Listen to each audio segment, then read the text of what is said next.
Good morning, class. Here we are for grammar, page 11, 4th and 5th graders.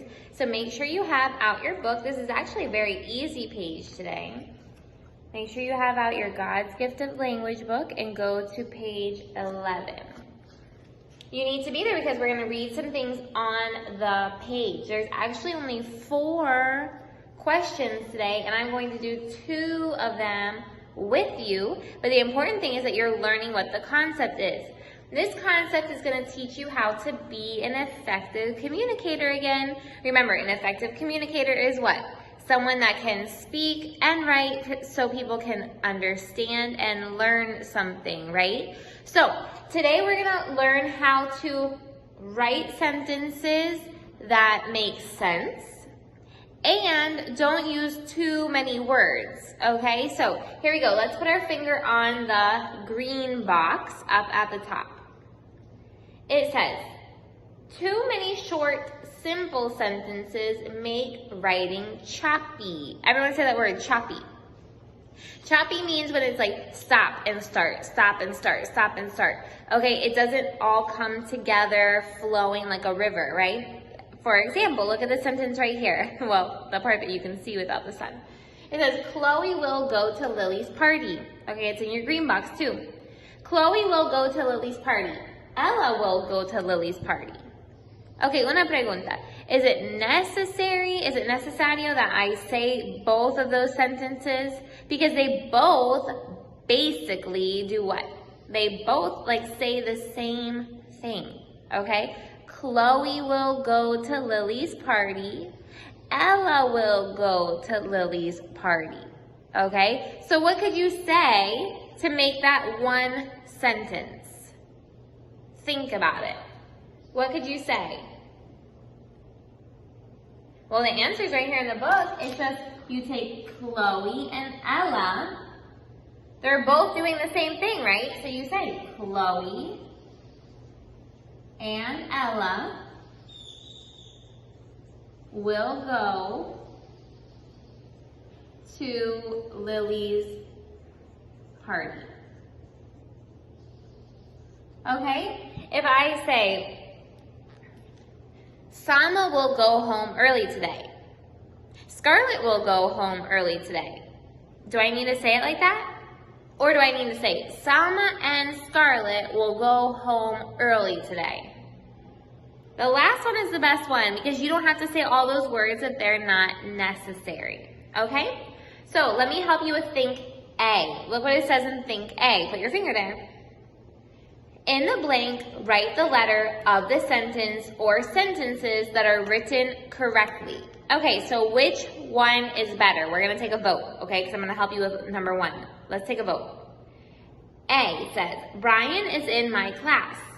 Elijah is in my class. That's letter A. Do we like that one? Or is letter B better? Let's look at it. Brian and Elijah are in my class. Okay, raise your hand if you think letter A is the best way to say that sentence. Okay, what about letter B? Raise your hand if you think letter B is the best way to say that sentence. If you said letter B, you are correct. Because Brian is in my class and Elijah is in my class are basically the exact same sentences, just with a different subject. So we just take those subjects together.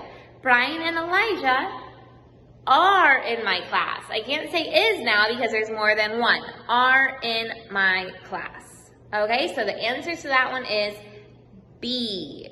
Okay, so if you get that one wrong, it's because you're not paying attention. Okay, let's look at letter number 2. Now, on number 2, I'm not going to tell you the answer, but you need to write it down so then you'll be done by the end of this video. Look what it says, letter A. Elizabeth sharpened her pencil and began her homework. Okay, Elizabeth sharpened her pencil and began her homework. Or letter B. Elizabeth sharpened her pencil. Elizabeth began her homework. You decide which one is the best. And use the example right here. Okay? Now look at the yellow box. Everyone put your finger on the yellow box. So sometimes sentences for the green box, it told us that sometimes sentences are short and too simple, too short, okay? Chloe will go to Lily's party. Ella will go to Lily's party.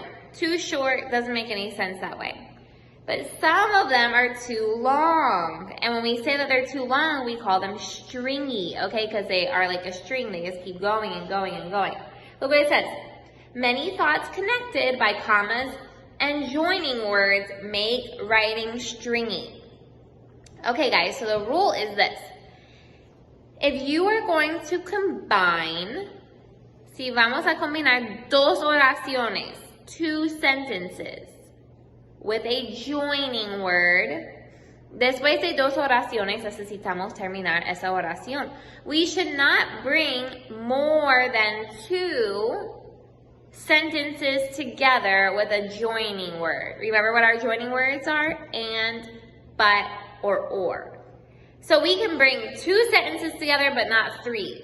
We can bring two sentences together but not four. So after two sentences, you should stop that sentence and make a new one. Because if not, what happens? If not, it sounds like you're not breathing, right? Okay? If we're talking about one thing after another thing after another thing, and we just say, and this, and this, and this, and this, the person listening to you is going to say, oh no, is this person ever going to finish the conversation? Because they're not even breathing. Remember, that's what we do at the punto, at the period of the sentence. We breathe and start a new thought, okay? So let's look at it. Put your finger on the yellow box again. It says, look at the blue sentence. Lady Hungerford was born in England, and she died in Belgium. And her belongings included a utensil that was a fork on one end, and it was a spoon on the other end. Go ahead and count. How many ands do you see in that sentence with a comma? How many ands with a comma do you see in that sentence? Go ahead and count it. How many ands do you see with a comma in that sentence? I see 3, right? Let's look at it. Lady Hungerford was born in England, and she died in Belgium, comma, and her belongings included a utensil that was a fork on one end, comma, and it was a spoon on the other end. There's 3 of them, guys. There should only be, how many? There should only be 1 of them. Okay, there should only be 1 of them for every sentence, not 3 of them. Okay, so look at how we can fix it. Look at the next sentence, the blue one down there where they fixed it. It says, separate some of the ideas into complete sentences. So now we're going to make 3 different sentences because there are 3 different ands. So look at it. Lady Hungerford was born in England and she died in Belgium.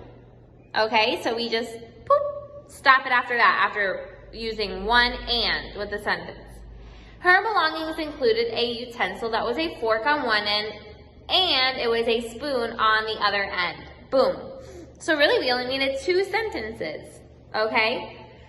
So what can we do? If we see a sentence that is too short, we can combine it and make it into 1 sentence.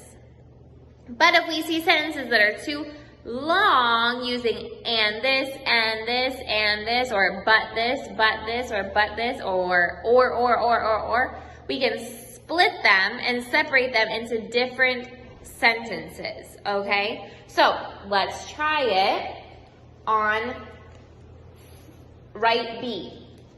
This is where you get to write a lot. Now, when you're writing, make sure that you write all the words correctly because they're all right there, so we know how to spell them. Let's do it. It says, write B. Rewrite each stringy sentence as separate, smooth sentences. So we're going to separate them. Let's count how many times we hear the word and. Modern forks are made from a coil of stainless steel wire. And a machine cuts and flattens the wire until it looks like a paintbrush. Okay? So what are we going to do? Well, like I told you, the first and that you see, you should finish that sentence and put a point. That's what I'm talking about. Let's write it. You can start writing it too.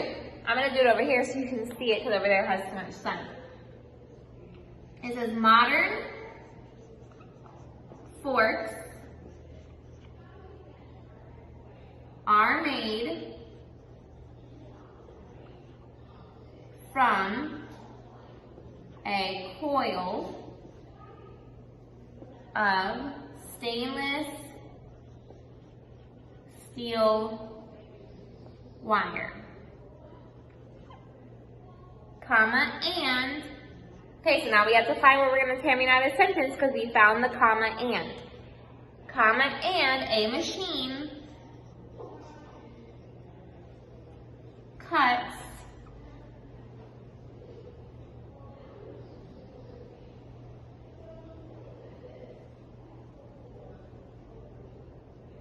point. Okay? Modern forks are made from a coil of stainless steel wire and a machine cuts it. Okay, so we're going to put cuts it. Then what? Then we put the it flattens the wire until it looks like a paintbrush. Okay? So after the word and, we find where we finish the sentence. Then we start a new sentence to finish what the rest of it was here. Okay? Let's do number 2 together.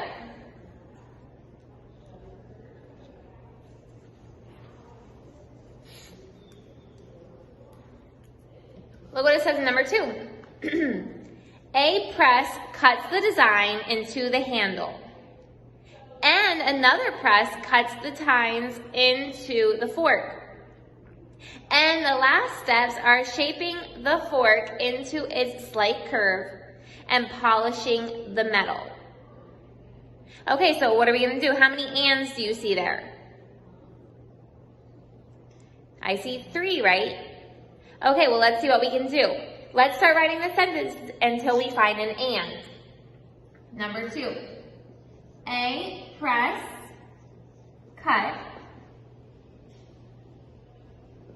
the design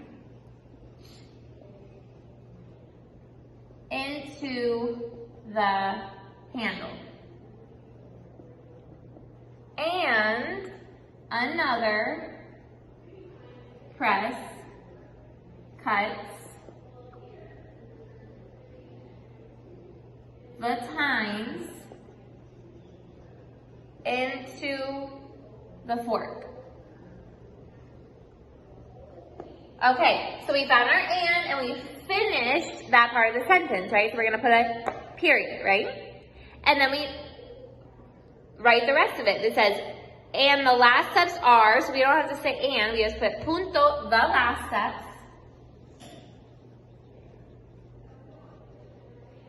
Are shaping the fork. Make sure you write nicely.